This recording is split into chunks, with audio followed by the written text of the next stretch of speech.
Hello everyone, आज की इस वीडियो में हम देखेंगे कि आदत्त और पूर्वदत्त व्ययों और इनकम्स का जो है किस प्रकार से जनरल एंट्री की जाती है। तो चलिए, ये आपके सामने क्वेश्चन दिया है। मैं आप सभी से रिक्वेस्ट करूंगी आप इसका स्क्रीनशॉट लेकर इसे नोट डाउन कर लीजिए। चलिए हम चलते हैं सॉल्यूशन की तरफ। सबसे पहले आपको इस टाइप का फॉर्मेट ड्रॉ करना है। हम लिखेंगे मनोहर की पुस्तकों में जनरल प्रविष्टियां। पहली एंट्री आपको दी है लिपिकों को दे वेतन। तो वेतन आपका खर्चा है, इसलिए वेतन खाता विकलन हुआ। अब दे वेतन आप अभी उसका पेमेंट नहीं कर रहे, इसलिए रोकड़ आप नहीं लिख सकते हैं। तो यहाँ पे क्या आएगा, आदत्त वेतन खाता से। हमेशा ध्यान रखना, किसी भी प्रकार का दायित्व जब होता है तो वहां पे आता है समाकलन में आता है। जब हम उसका पेमेंट करते हैं, उसको खत्म करते हैं, तो क्या करते हैं, विकलन करते हैं। तो इसलिए यहाँ पे क्या आ जाएगा, आदत्त वेतन खाते से। अगला दिया है आदत्त मजदूरी।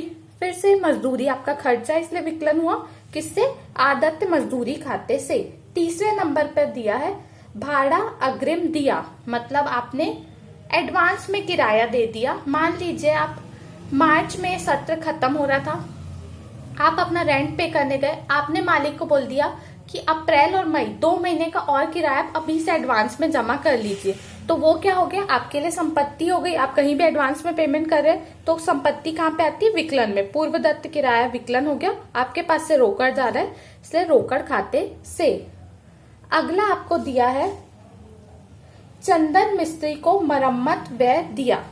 देखिए यहाँ पे कंफ्यूज नहीं होना है कि चंदन मिस्त्री को पैसे मिल रहे हैं तो चंदन मिस्त्री का खाता विकलन लिखना है कि मरम्मत व्यय। मरम्मत व्यय विकलन होगा, ये आपका खर्चा है, इसको आप लाभ हानि में दिखाएंगे कि इस साल हमारा मरम्मत में कितना खर्चा हो, 1400 रुपए। तो यदि आप यहाँ पे चंदन का नाम लिख देंगे तो पता नहीं चलेगा लाभ हानि में आप क्या दिखाएंगे कि मरम्मत का खर्चा, इसलिए आपको यहाँ पे मरम्मत व्यय खाता विकलन करना है रोकड़ खाते से। अगला आपको दिया है कार की मरम्मत जिसका भुगतान अभी नहीं हुआ है। तो यहाँ पे क्या करेंगे, मरम्मत व्यय खर्चा है इसलिए विकलन हुआ, अभी पेमेंट नहीं किया इसलिए रोकड़ तो नहीं लिख सकते। यहाँ पे क्या आ जाएगा, आपका एक नया दायित्व बन रहा है आदत्त मरम्मत व्यय से। इसके बाद दिया पेट्रोल के लिए नगद भुगतान किया। तो यहाँ पे आप लिखेंगे पेट्रोल व्यय खाता विकलन रोकड़ खाता से। इसके बाद दिया है बैंक व्यय। तो बैंक व्यय खर्चा है इसलिए विकलन हुआ। अब ध्यान रखिएगा, बैंक से संबंधित जो भी आपके खर्चे होते हैं वो बैंक वाले क्या करते हैं, आपके अकाउंट से ही डिडक्ट कर लेते हैं, अलग से आपसे कैश नहीं लेते हैं।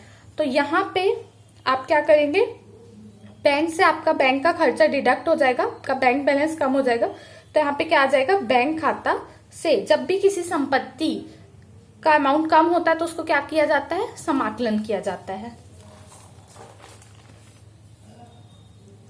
इसके बाद आपको दिया है किराया उपार्जित पर अप्राप्य, मतलब आपने अपना घर किराए पे दिया होगा, आपके किराएदार 2 महीने से घर पे रह रहे हैं लेकिन अभी तक उन्होंने किराया नहीं दिया है। तो अब क्या है, आपने वो किराया अर्न तो कर लिया है, आपने 2 महीने के लिए घर रेंट पे दिया था, वो लोग वहां पे रहे भी, लेकिन वो किराए का पेमेंट नहीं किया अभी तक।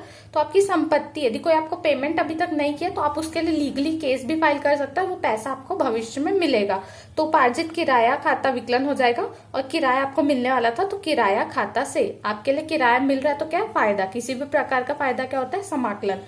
अगला दिया है अग्रिम भाड़ा मिला, मतलब एडवांस में यदि आपको जो है किराया है, भाड़ा है, वो मिल रहा है, वो आपके लिए क्या हो गया, दायित्व हो गया कि भाई हम उनको सामने वाले को सर्विस देना है, उसने पहला पैसा एडवांस में दे दिया तो पैसा आ रहा है इसलिए रोकड़, और अग्रिम प्राप्त भाड़ा आपका दायित्व है, तो ये क्या हो जाएगा, समाकलन। लास्ट दिया सुनील को वेतन दिया। फिर से याद रखना, आप यहाँ पे वेतन खाता विकलन करेंगे, सुनील खाता नहीं। तो यहाँ पे वेतन खाता विकलन होगा रोकड़ खाते से। Thank you very much.